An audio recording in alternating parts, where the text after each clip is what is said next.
In front of me is Sony Xperia 10 Mark VI, and today I would like to show you how you can add audio or video file to text message.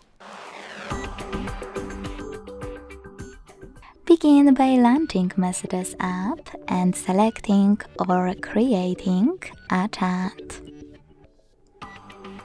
Now to add a video file, use this icon of a camera and the photo at the bottom left corner.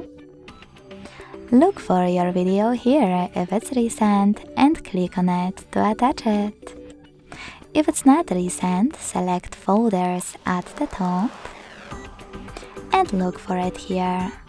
Then attach it the same way. To add an audio file, use this plus at the bottom left corner.